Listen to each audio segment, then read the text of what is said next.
ম্যাথের মাস্টারমাইন্ড চ্যানেলে তোমাদের সবাইকে স্বাগত। আজ আমরা কোষে দেখি 3 সপ্তম শ্রেণী সমানুপাত সমাধান করব। তো কোষে দেখি 3 পৃষ্ঠা সংখ্যা 43। এখানে প্রথম প্রশ্ন আছে ছক পূরণ করতে হবে আমাদের।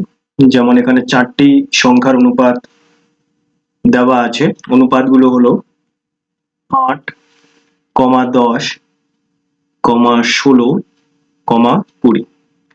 এখন এই 4টি সংখ্যা সমানুপাতে আছে কি নেই, যদি সমানুপাতে থাকে তাহলে সেটা আমরা এই বক্সের মধ্যে লিখব, আর যদি সমানুপাত না হয় তাহলে এই বক্সের মধ্যে আমরা সেটা লিখব। তাহলে আমাদেরকে প্রথমে এর একটা মূল ধারণা সেটা জানতে হবে। সেই মূল ধারণাটি কি, সেটা হচ্ছে 8, 10, 16 আর 20 এই পদগুলির মধ্যে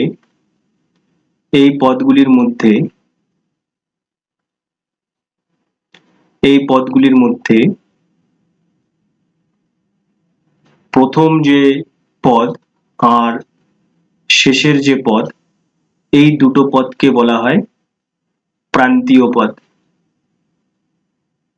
এটা হচ্ছে প্রান্তীয় পদ। এবং মধ্যের যে দুটি পদ থেকে গেল, অর্থাৎ আমি বলতে চাইছি এই দুটি পদকে বলা হয় মধ্যপদ। এটা হচ্ছে মধ্যপদ। তো এই সংখ্যাগুলো সমানুপাতে আছে কি নেই সেটা আমরা কিভাবে বুঝবো, সেটা হচ্ছে যে আমরা প্রথমে প্রান্তীয় পদগুলির গুণফল, অর্থাৎ প্রান্তীয় পদের গুণফল সমান সমান হওয়া উচিত মধ্য পদ গুলির গুণফল। এই দুই গুণফল যদি সমান হয় তবে সেটা সমানুপাতিক হবে, আর যদি সমান না হয় তাহলে সেটা সমানুপাতিক নয়। এইভাবে আমরা করব। তো যেমন প্রথম প্রশ্নতে আছে 8, 10, 16 আর 20। তো প্রথম প্রশ্ন 8, অর্থাৎ এর যে প্রথম প্রান্তীয় দুটি পদ সেটা হচ্ছে 8 ও 20।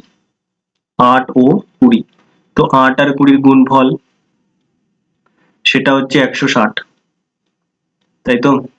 আর মধ্যপদ যে দুটি, সেটি হচ্ছে 10 ও 16, এর গুণফলও কিন্তু 160। তাহলে আমরা দেখলাম যে প্রান্তীয় পদ দুটির গুণফল ও মধ্যপদ দুটির গুণফল একদম সমান, তার জন্য এটা কি আছে, এটা সমানুপাতে আছে। এটা আমরা কি লিখবো, সমানুপাত। এটার সমানুপাত উত্তর হবে, কারণ 8 গুণ 20 সমান সমান 160, আর 10 গুণ 16 এটাও 160। পরের প্রশ্ন 25, 30, 12, 15। তাহলে 25-এর সাথে কত গুণ করব, 15। তাহলে 25 গুণ 15, 5 5 25-এর 5, সাথে থাকলো 2, 5 দুগুণা 10 আর 2 12, 125 গুণ 5 একে 5, 2 একে 2, তাহলে 5 2 7, 2 একে 3, 375। অর্থাৎ প্রান্তীয় সংখ্যা দুটির গুণফল 175 সমান সমান মধ্যপদ 12 আর 30 এর গুণফল আমরা বার করব। 2 0 0 3 দুগুণে 6, 1 0 0 3 একে 3, তাহলে কত হলো, 360। তাহলে 360, তাহলে 175 কখনোই 360 এর সমান না, তাহলে এটা আমরা কেটে দিলাম, সমান সমান নয়। তাহলে এটা কিন্তু আমরা কি পেলাম, এটা সমানুপাত নয়। তাহলে আমরা এখানে লিখব যে সমানুপাত নয়, অর্থাৎ 25 গুণ 15 সমান সমান নয়, 30 গুণ 12, তাহলে এটা সমানুপাতিক নয়। এবার হচ্ছে পরের 5, 7, 25, 35, 5, 7, 25 ও 35।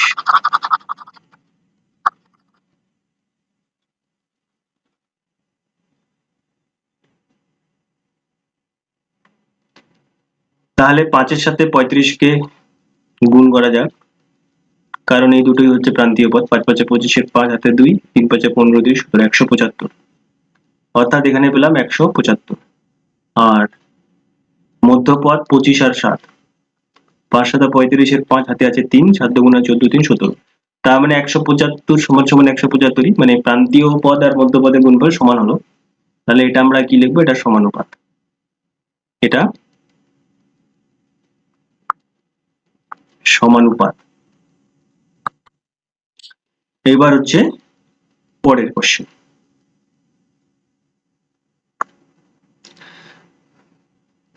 পরের প্রশ্ন হচ্ছে 4, 10, 30 ও 18, তাহলে প্রান্তীয় পদ সমান সমান মধ্যপদ দেখতে হবে। তো প্রান্তীয় পদ কত? 4 গুণ 18 সমান সমান 10 গুণ 30, 4 8 32, 2 হাতে আছে থাকলো 3, 4 1 4 3 7 72, আর এটা কত হবে? 30 10 300, তাহলে 72 সমান সমান 9 300, তাই তো? তাহলে এটা কি? এটা হচ্ছে সমানুপাত 9।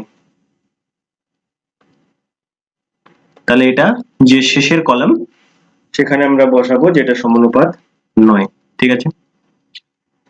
প্রশ্ন সংখ্যা তারপরের 5, 10, 16 ও 20, তাহলে 5 গুণ 20 সমান সমান 10 গুণ 16, তাহলে 5 20 কত? 100 সমান সমান 160, তাহলে দুটো কি সমান? না, সমান না, তাহলে এটা আমরা কেটে দেবো। তাহলে এটাও কি হবে? এটাও হবে সমানুপাত 9, সমানুপাত 9। এবার পরের প্রশ্ন 9, 15, 18 ও 30, তাহলে 9 গুণ 30 সমান সমান 15 গুণ 18, তাহলে 30 কে 9 দিয়ে গুণ করলে আমরা জানি 270 হবে, আর 18 15 এখানে গুণ করি, 5 8 40, শূন্য হাতে আছে 4, 5 1 5 4 9, 8 1 8, 1 1 1, 0 8 9 17, 7 হাতে থাকলো 1, 1 আর 1 2, 270। দেখো এখানে কিন্তু একই হয়ে গেল, অর্থাৎ পূর্ব প্রান্তীয় পদের গুণফল আর মধ্যপদের গুণফল সমান হলো। তার জন্য এটা আমরা কি লিখবো? এটা সমানুপাত আছে, সমানুপাত, এটা আমাদের উত্তর। অর্থাৎ ছক পূরণ করি, এটা শেষ হলো। এবার পরেরটা, পরের প্রশ্ন হচ্ছে প্রশ্ন সংখ্যা 2। 2 প্রশ্নে কি বলছে? 8 জন লোক একটি কাজ 15 দিনে করতে পারে, হিসাব করে দেখি 10 জন লোক ওই কাজটি কত দিনে করতে পারবে। অর্থাৎ এটাকে যদি আমি গণিতের ভাষায় লিখি তাহলে লোক সংখ্যা আর এখানে হচ্ছে কাজের সময়, অর্থাৎ এটা হচ্ছে দিন, কয়দিন। তো প্রথমে লোক সংখ্যা আছে 8 জন, আর সেই 8 জন কতদিনে কাজ করতে পারে? 15 দিনে। আর এখন আমার লোক সংখ্যা 10 জন, এই 10 জন কতদিনে কাজ শেষ করতে পারবে, এটাই হচ্ছে প্রশ্ন। তো আমরা জানি যে যদি লোক সংখ্যা বৃদ্ধি পায় তো দিন সংখ্যা কিন্তু কমবে,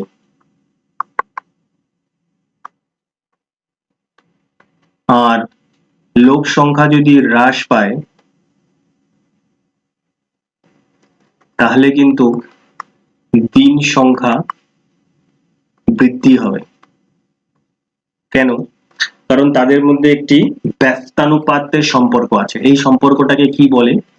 যখন একটা বৃদ্ধি পেলে একটা কমবে এবং একটা কমলে একটা বৃদ্ধি পাবে, এটাকে বলা হয়, এই সম্পর্ক যে আছে এই সম্পর্কটাকে বলা হয় ব্যস্তানুপাত সম্পর্ক। ব্যস্তানুপাত সম্পর্ক। তো এই সম্পর্কের উপর ভিত্তি করে আমরা অঙ্কটা করব। তো গণিতের ভাষায় এই অঙ্কটার সমাধান আমরা কিভাবে করব? সুতরাং এখানে দেখো লোক সংখ্যার অনুপাত কত? 10 এবং 8। আর এখানে কাজের সময় 15, আর আমাদের যে পরবর্তী অনুপাত সেটা আমাদের খুঁজে বার করতে হবে, এই অনুপাতটা। তাহলে আমি লিখব যে 10 অনুপাত 8, অর্থাৎ লোক সংখ্যা। সবসময় মনে রাখবে যে একই রকম যে একক বা পদার্থ বা বস্তু তাদের মধ্যেই কিন্তু অনুপাত সমানুপাত কাজে লাগে। যেমন লোক সংখ্যা আমাকে যে দুটো দেওয়া আছে সেটাই নিতে হবে। তো 10 অনুপাত 8 এটা হচ্ছে লোক সংখ্যা, আর দিন সংখ্যার 1 অনুপাত হচ্ছে 15, এবং যে চতুর্থ অনুপাত সেটা আমার কাছে জানা নেই, সেটাই আমাকে প্রশ্নতে বের করতে হবে। তো প্রান্তীয় পদের গুণফল, এর আগের যে কোশ্চেন আমি বললাম প্রান্তীয় পদের গুণফল এবং মধ্যপদের গুণফল, সেটাই আমাদের দেখতে হবে। তাহলে 10 এটা একটা প্রান্তীয় পদ হবে, আর এটা যে কোশ্চেন মার্ক দেওয়া আছে এটা প্রান্তীয় পদ, আর 8 আর 15 কি হবে? মধ্যপদ, তাই তো?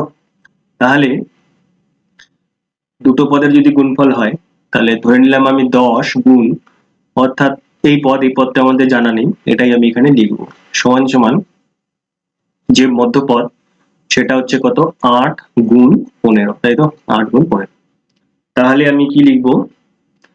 10 গুণ প্রশ্ন চিহ্ন 5 18 কত? 5 8 40, শূন্য হাতে আছে 4, 8 কে 8 4 120। তাহলে 10 ইন্টু প্রশ্নবোধক চিহ্ন 120, প্রশ্নবোধক চিহ্ন কত হবে? 120/10, 0 0 কেটে গেল, তাহলে 12 দিন। ঠিক আছে? একটা কথা আমি বলে দিতে চাই, এখানে যে প্রশ্নবোধক চিহ্ন এর জায়গায় তোমরা যে এটা প্রথম পদ, যদি এটা প্রথম পদ হয় তাহলে এটা দ্বিতীয় পদ, এটা তৃতীয় পদ, এটা চতুর্থ পদ, তাহলে তোমরা এর জায়গায় কিন্তু চতুর্থ পদ লিখতে পারো, সেটা ভালো হবে। চতুর্থ পদ, ঠিক আছে? চতুর্থ পদ।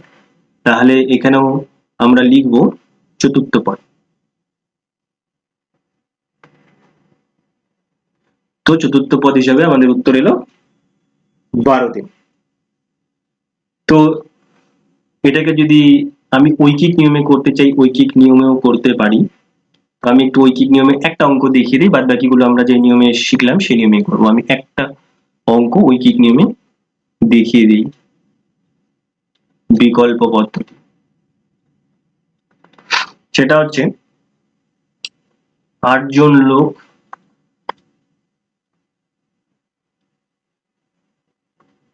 কাজটি শেষ করে কত দিনে? 15 দিনে। তো একজন লোক কাজটি শেষ করবে, তো 8 জন লোক, তো একজন লোক হলে বেশি দিন সময় লাগবে, তাই না? একজন লোক হলে বেশি দিন সময় লাগবে, অর্থাৎ 15 গুণ 18, 15 গুণ 8, 18 তো নয় 8। আর এবার লোক সংখ্যা হচ্ছে 10, এবার 10 জন লোক কাজটি শেষ করবে, 15 গুণ 8 ভাগ 10, তাহলে 5 2 5 10, 5 3 15, আর এখানে হচ্ছে 2 4 8, তাহলে 3 4 12 দিন। এটা আমি একটা বিকল্প পদ্ধতি বললাম, ঐকিক নিয়ম পদ্ধতিতেও করা যায়। এবার হচ্ছে প্রশ্ন সংখ্যা 3। প্রশ্ন সংখ্যা 3-এ বলা আছে কিছু পরিমাণ খাদ্যে 12 জন লোকের 20 দিন চলে, হিসাব করে লিখি ওই খাদ্যে 40 জন লোকের কতদিন চলবে। তার মানে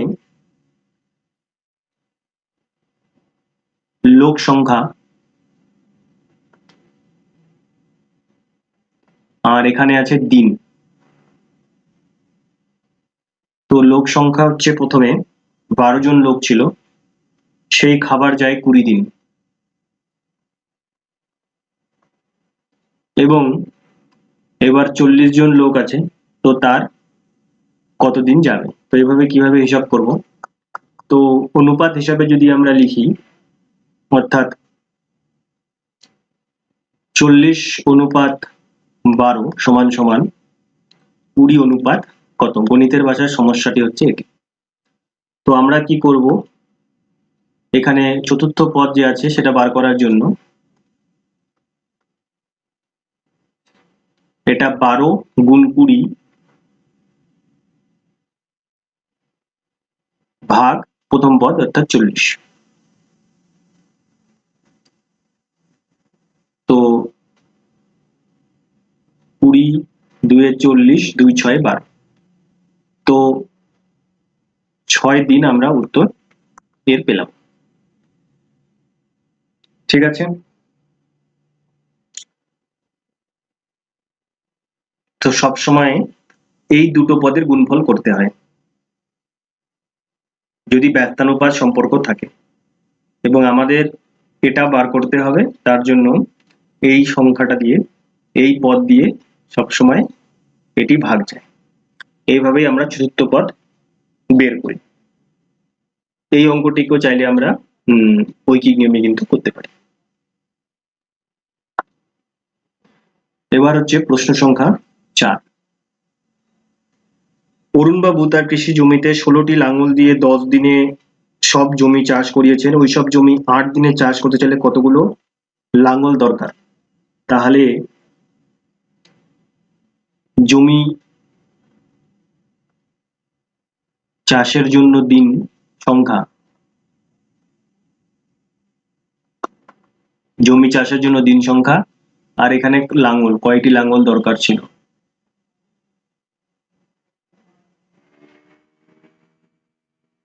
তো জমি চাষের জন্য দিন প্রথমে ছিল 10 দিন,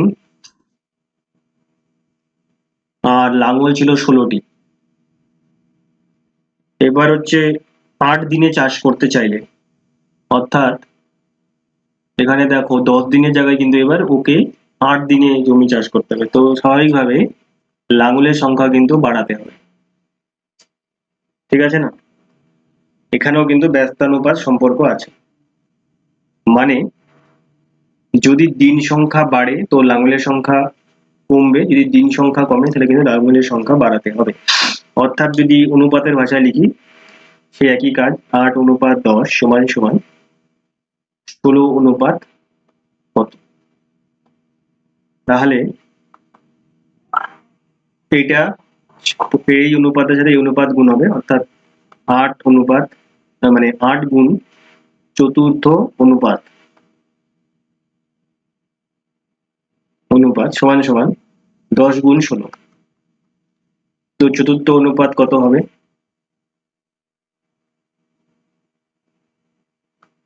10 গুণ 16 ভাগ 8, তাই তো। তাহলে 8 দুগুণী 16 আর 10 দুগুণী 20, তাহলে লাঙলের সংখ্যা কটি দরকার, 20টি লাঙল দরকার, 20টি লাঙল দরকার। এটা আমাদের উত্তর হলো। এবার পরের প্রশ্ন, প্রশ্ন সংখ্যা হচ্ছে 5।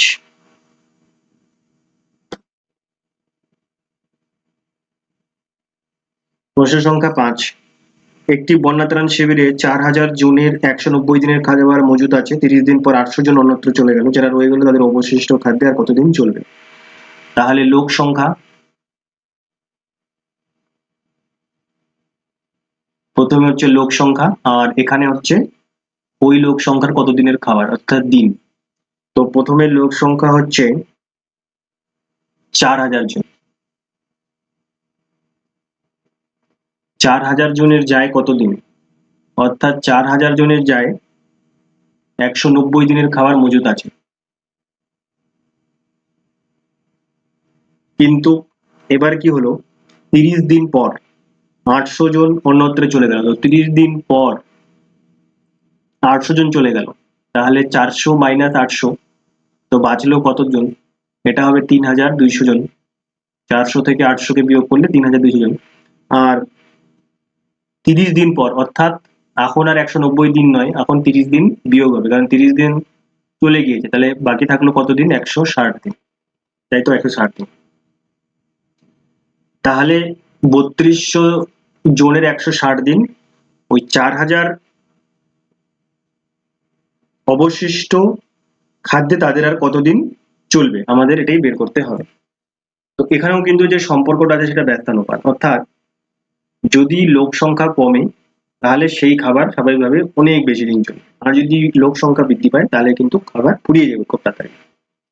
তাহলে গণিতের ভাষায় সম্পর্কটি কি হবে? ব্যস্তানুপাতিক সম্পর্ক। অর্থাৎ এখানে দুটি পদ ছিল, একটা 3200, একটা 4000। একটা 800 জন আসার আগে ছিল 4000 জন, এবং 800 জন কমে যাওয়ার পর, চলে যাওয়ার পর হলো 3200, অর্থাৎ 3200 অনুপাত 4000। সবসময় আমরা এই পদটিকে প্রথমে নেই, তো এটাই প্রথমে নেওয়া হয়েছে। সমান সমান, এবার হচ্ছে 160 দিন অনুপাত কত, অর্থাৎ এটাকে আমরা এ মানতে পারি। তাহলে 3200 অনুপাত 4000 সমান সমান 160 অনুপাত কত? তাহলে এটার সাথে এটাকে গুণ হয়, অর্থাৎ 3200 গুণ এ বা চতুর্থ অনুপাত,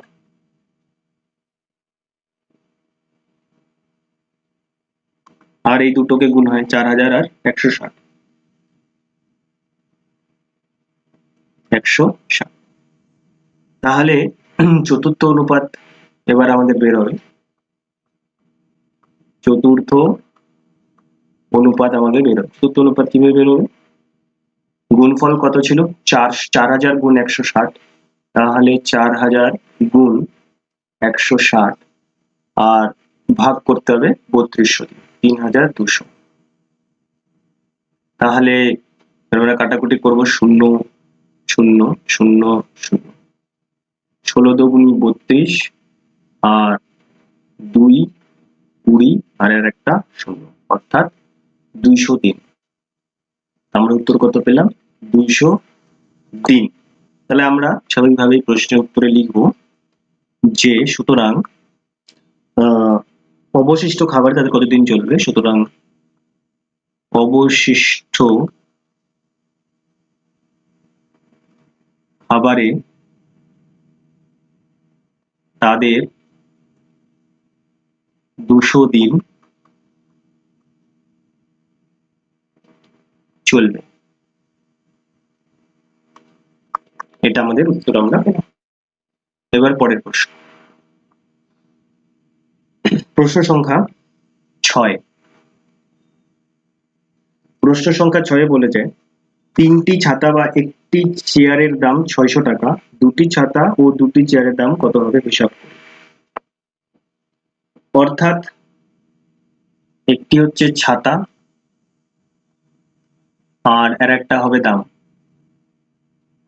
তো ছাতা, 3টি ছাতা বা একটি চেয়ার, তো আমি ছাতাই ধরলাম, 3টি ছাতা আর একটি চেয়ারে এর দাম হচ্ছে কত টাকা? 600 টাকা।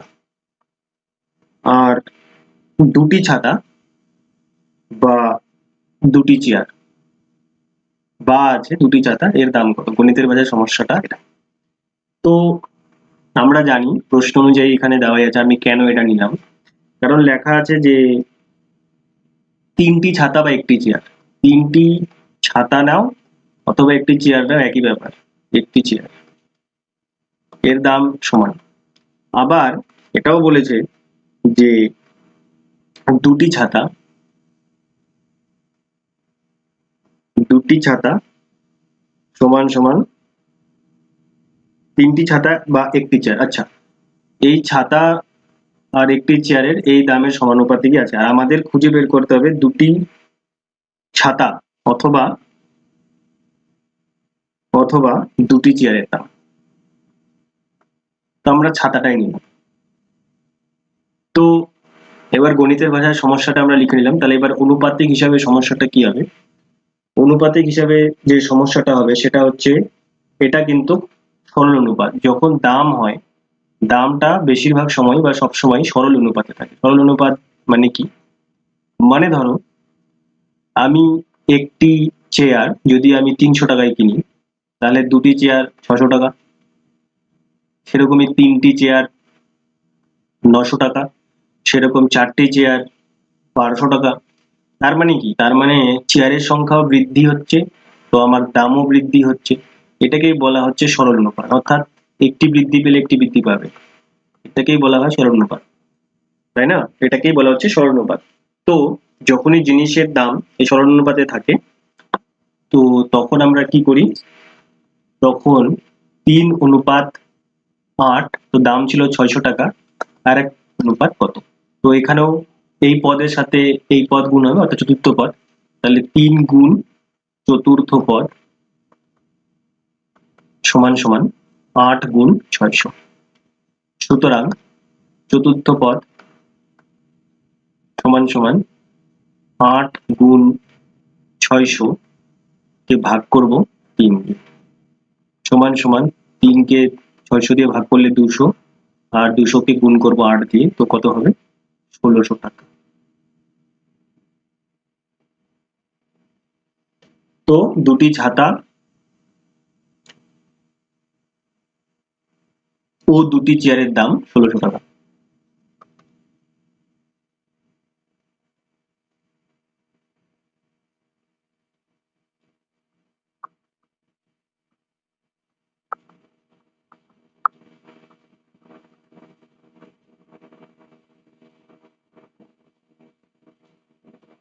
এটা আমাদের উত্তর হলো। পরের প্রশ্ন, প্রশ্ন সংখ্যা 7। প্রশ্ন সংখ্যা 7-এ বলেছে, আমার শ্রেণীতে আজকে উপস্থিত ও অনুপস্থিত অনুপাত নির্ণয় করি। তো এটা তোমাদের জন্য হোমওয়ার্ক থাকবে, কালকে স্কুলে গিয়ে এটা হিসাব করে এই অঙ্কটা করবে। উপস্থিত ও অনুপস্থিত অনুপাত নির্ণয় করবে। আমি বলে দিচ্ছি কিভাবে করবে। প্রথমে স্কুলে গেলে, স্কুলে তোমাদের যে ক্লাস বা সেকশন, ওখানে মোট ছাত্রছাত্রীর সংখ্যা কত? প্রথমে গুনবে কি মোট ছাত্রছাত্রী কত। এবার কি দেখবে? উপস্থিত কত আছে। তো উপস্থিত হার জানা থাকলে তুমি মোট ছাত্রছাত্রী থেকে উপস্থিতটা বাদ দেবে, তো তুমি কি পেবে? অনুপস্থিত ছাত্রছাত্রীও পাবে, অনুপস্থিত কতজন। তো তারপর এই অনুপস্থিত আর অনুপস্থিত এর অনুপাত তুমি খুব সহজেই পেয়ে যাবে। তো এরপর ষষ্ঠ শ্রেণীর উপস্থিত অনুপস্থিত অনুপাত বের করি, এবং তুমি ষষ্ঠ শ্রেণীর বের করলে যে সেই শ্রেণীতে মোট ছাত্রছাত্রীর সংখ্যা করো এবং তাদের মধ্যে উপস্থিত অনুপস্থিত কত। তারপর তুমি কি করবে? তোমার যে সপ্তম শ্রেণী তার সাথে ষষ্ঠ শ্রেণী অনুপাতের তুলনা করবে এবং দেখবে যে সেটি সমান অনুপাতে আছে না নেই। সমানুপাত অথবা সমানুপাত নয়, সমানুপাত নয়। তো এটা তোমাদের বাড়ির কাজ থাকলো। এবার হচ্ছে প্রশ্ন সংখ্যা 8। প্রশ্ন সংখ্যা 8-এ দেখো, বিভিন্ন রঙের ঘরের সংখ্যা গুনি ও নিচের প্রশ্ন সংখ্যা উত্তর দেই। তো লাল ও নীল রঙের ঘরের সংখ্যার অনুপাত কত? এটা এ। তো দেখো লাল ও নীল, তো নীল আছে 6টি আর লাল আছে কটি? 3, 3 6 2 8, 8 3 11, 12 13, 13 3 16, 2 18, 18 21 24 3 27, অর্থাৎ লাল ঘর কটি আছে? লাল ঘর আছে 27টি। বইয়ে দেখলে বুঝতে পারবে, লাল ঘর আছে 27টি। আর কার সাথে অনুপাত? নীল, নীল আছে 3 3 6টি। তো নীল কটি আছে? নীল ঘর সমান সমান 6টি, তাই তো? তো লাল অনুপাত নীল 27 অনুপাত 6, এটাই হবে। এবার এটাকে আমি দেখি ছোট করা যায় কিনা। হ্যাঁ, করা যাবে। 3 নং 27 আর 3 দুগুণী 6, অর্থাৎ 9 অনুপাত 2। এটা হচ্ছে লাল ঘর ও নীল ঘরের অনুপাত। এইবার বাদামি ও বেগুনি রঙের ঘরের সংখ্যার অনুপাত কত? এটা হচ্ছে বি। তো আমি প্রথমে বাদামি ঘর কটি আছে গুনি। তো বাদামি ঘর আছে 1 2 3 4 5 6, আর এখানেও 3 3 6 6 6 36। তো বাদামি ঘর আছে 36টি, ঠিক আছে, 36টি। আর বাদামি ঘরের সাথে বেগুনি ঘরের অনুপাত এবং বেগুনি ঘর, তো বেগুনি ঘর কটি আছে? তো বেগুনি ঘর আছে 3 1 2 3 4 5 6 7 8 9 11 12 13। তো 13 13 3 13 39। তো বেগুনি ঘর আছে 39টি। তাহলে বাদামি ঘর আর বেগুনি ঘরের অনুপাত কত হবে? 36 অনুপাত 39। এটা কি ছোট করা যায়? অবশ্যই যায়। 12 3 36 3 13 39, অর্থাৎ 12 অনুপাত 13। এটা আমাদের উত্তর, প্রশ্ন সংখ্যা বি। এবার হচ্ছে প্রশ্ন সংখ্যা সি। প্রশ্ন সংখ্যা সিতে লাল ও সবুজ রঙের ঘরের সংখ্যার অনুপাত কত? লাল ও সবুজ।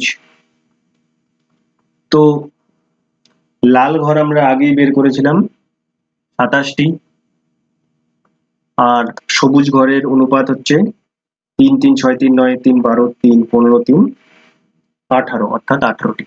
তাহলে অনুপাত কত ছোট করব? 9 3 27 3 6 18, 3 3 9 3 2 6, 9 6 18 27 সব কেটে দিলাম। তো সর্বশেষ অনুপাত 3 অনুপাত 2। এটা হচ্ছে লাল ও সবুজ ঘরের অনুপাত। এবার হচ্ছে ডি, অর্থাৎ বাদামি ও হলুদ। বাদামি ও হলুদ। তো বাদামি ঘর আমরা জানি 36টি ছিল। এবার হলুদ ঘর গুনি, হলুদ ঘর হচ্ছে 24টি। তাহলে 12 3 36 3 8 24, 3 4 12, 4 2 8, অর্থাৎ 3 অনুপাত 2। এটা হচ্ছে বাদামি ও হলুদ ঘরের অনুপাত। এবার হচ্ছে ই নম্বর, কোন 4টি রঙের ঘরের সংখ্যা সমানুপাতে আছে? তো আমাদের বার করতে হবে কোন 4টি ঘরের সংখ্যা সমানুপাতে আছে। তো তোমরা দেখতে পাবে যে লাল, সবুজ, বাদামি আর হলুদ। লাল সবুজের অনুপাত ছিল 27 অনুপাত 18, এবং বাদামি ও হলুদের অনুপাত হচ্ছে 36 অনুপাত 24। এটাকে যদি ছোট করি, 9 3 27 3 6 18, 4 9 36 4 6 24, তারপর 9 অনুপাত 6, এটা 9 অনুপাত 6। তো এটা এই দুটো সংখ্যায় এই দুটো ঘরে কিন্তু সমানুপাতে আছে, অর্থাৎ এখানে লিখবো লাল সবুজ, লাল কমা সবুজ কমা বাদামি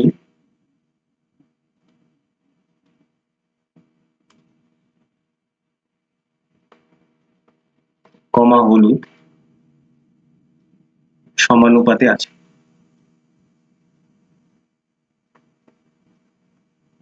তো এটা আমাদের উত্তর হয়ে গেল। এবার পরের প্রশ্ন,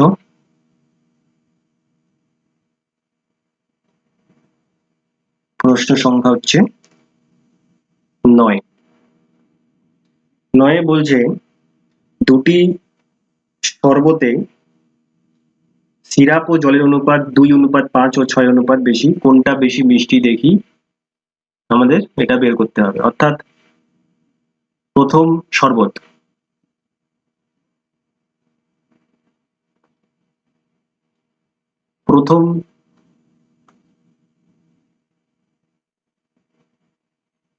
প্রথম শরবতে জল, সিরাপ ও জলের অনুপাত 2 অনুপাত 5, আর দ্বিতীয় শরবতে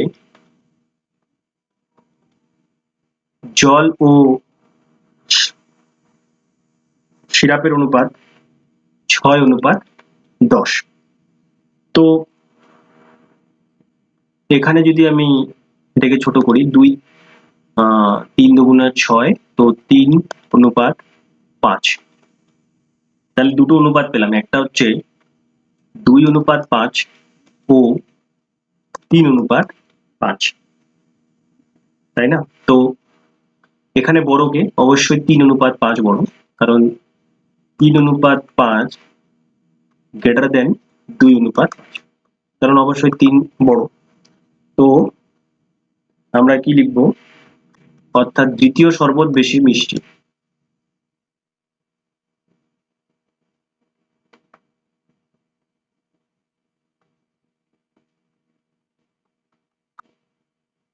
যে এখানে অনুপাত কত, 6:10। এটা আমাদের উত্তর হলো। প্রশ্ন সংখ্যা 10।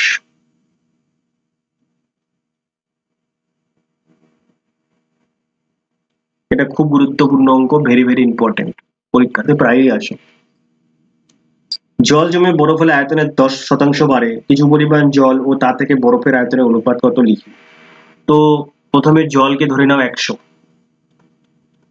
একক, ঠিক আছে? জল আমার কাছে আছে 100 একক। এবার জল জমে বরফ হলে 10% বাড়ে, বরফ হলে 10% বৃদ্ধি পায়। তাহলে বরফ কত হবে? 10% মানে 100 এককের 10%, 10% মানে উপরে 10 নিচে 100, তাহলে 10। তাহলে নতুন আয়তন কত হলো? নতুন আয়তন কত হলো? আগে ছিল 100 একক, এখন 10% অর্থাৎ 10 বৃদ্ধি পেল, 100 যোগ 10 তাহলে কত হলো? 110 হলো। তার মানে জল ছিল 100 একক, যদি বরফ হয়ে যায় তাহলে সেটা হয়ে যায় 110 একক। তো এবার আমার কাছে জল ও বরফের অনুপাত জানতে চেয়েছে।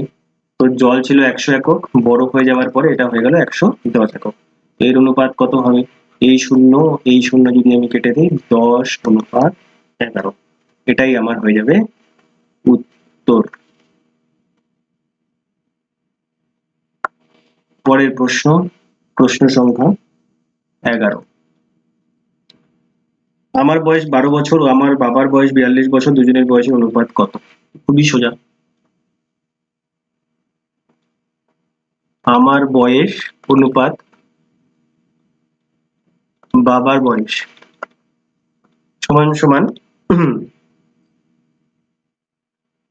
12:42।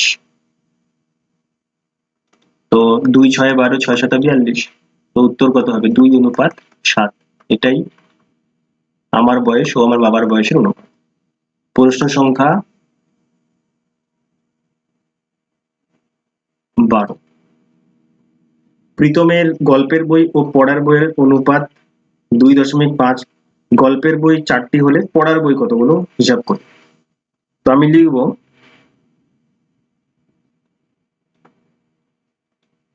গল্পের বই অনুপাত পড়ার বই, এদের অনুপাত কত? 2:5। তাই তো, 2:5। তো গল্পের বই কয়টি আছে? 4টি। সুতরাং গল্পের বই কত, এটার সাথে এটাকে গুণ করে দিই। তো যদি 2 অনুপাতের মূল্য হচ্ছে 4টি বই, তাই না? তার মানে 2 সমান সমান 4, এই মূল্যের কথা বলা হয়েছে। তাহলে 1 কত হবে? 1 হবে 4/2। তার মানে 1 অনুপাতের মূল্য হচ্ছে 2টি বই। তো 5 অনুপাতের মূল্য কত হবে? 5 গুণ 2, অর্থাৎ 10টি পড়ার বই।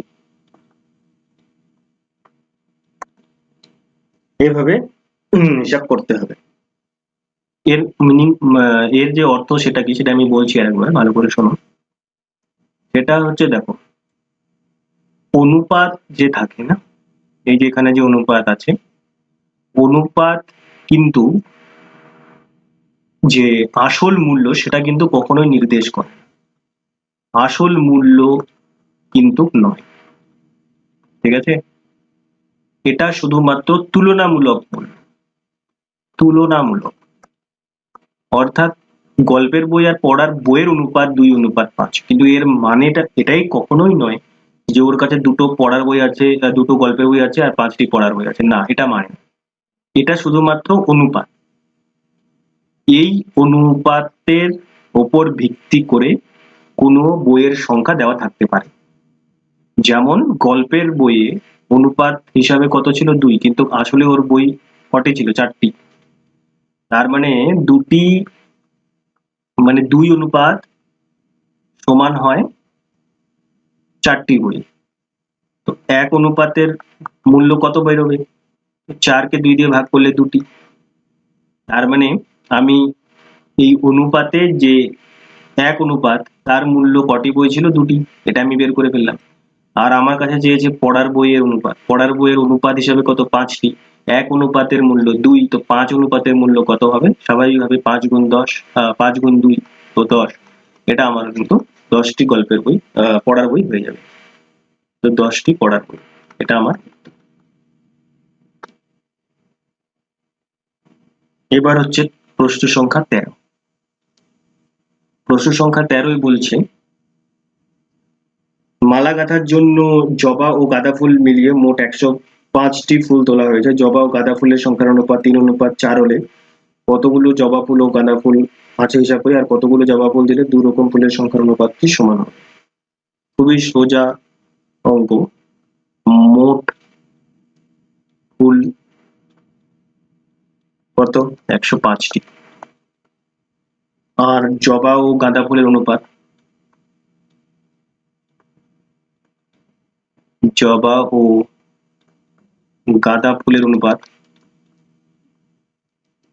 কত? জবা ও গাঁদা ফুলের অনুপাত 3:4, 3:4। তো এখানে আনুপাতিক ভাগাহার দিয়ে আমরা নির্দিষ্ট সংখ্যা বের করে নিব। 4 যোগ 3 7, তো 3 7 আর 4 7। তো এটা হচ্ছে জবা আর এটা হচ্ছে গাঁদা। যদি এটা না বুঝো তাহলে আগের ভিডিওটা দেখো, ওখানে আমি আনুপাতিক ভাগাহার খুব ভালোভাবে বুঝিয়েছি। তো এটা আনুপাতিক ভাগাহার। এবার এই আনুপাতিক ভাগাহার দিয়ে আমরা জবা ও গাঁদা ফুল কটি সেটি বার করব। তো জবা ফুল হবে 3/7 গুণ 105। তো 7 একে 7, বিয়োগ করলে 3, 5 7 35, 3 15, 3 5 15, 5 হাতে আছে 1, 3 একে 3, 45। তো 45টি হবে জবা ফুল। আর গাঁদা ফুলের হিসাব, গাঁদা ফুল 105টি তো মোট ফুল। গাঁদা ফুলের আনুপাতিক ভাগাহার 4/7। তো 7কে এটা দিয়ে গুণ করলে 15, আর 4 15 60, 60টি ফুল, 60টি গাঁদা ফুল, এটা আমাদের বেরোলো। এবার বলেছে যে আর কতগুলি জবা ফুল দিলে 2 রকম ফুলের অনুপাত একই হবে। তো জবা ফুল আছে 45টি। তো 60 থেকে যদি আমি 45 বিয়োগ করি তাহলে হচ্ছে 15টি ফুল। তার মানে যদি 15টি জবা ফুল আমি যোগ করি তাহলে জবা ফুল আর গাঁদা ফুলের অনুপাত সমান হবে। অর্থাৎ 2 রকম ফুলের অনুপাত সমান করতে হলে আরো 15টি জবা ফুল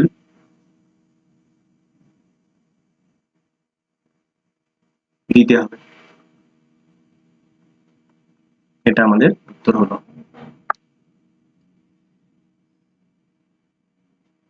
আর শেষ প্রশ্ন 14, এটা তো পুরোপুরি তোমাদেরই কাজ। নিজেরা রং করবে, নিজেরাই অনুপাত বানাবে এবং নিজেদেরই করবে। তো আজকে এই চ্যাপ্টার সমানুপাত শেষ হলো, এর পরের দিন আমরা পরবর্তী যে সূচিপত্র অনুযায়ী যে পরবর্তী পার্ট সেটা আমরা শুরু করব।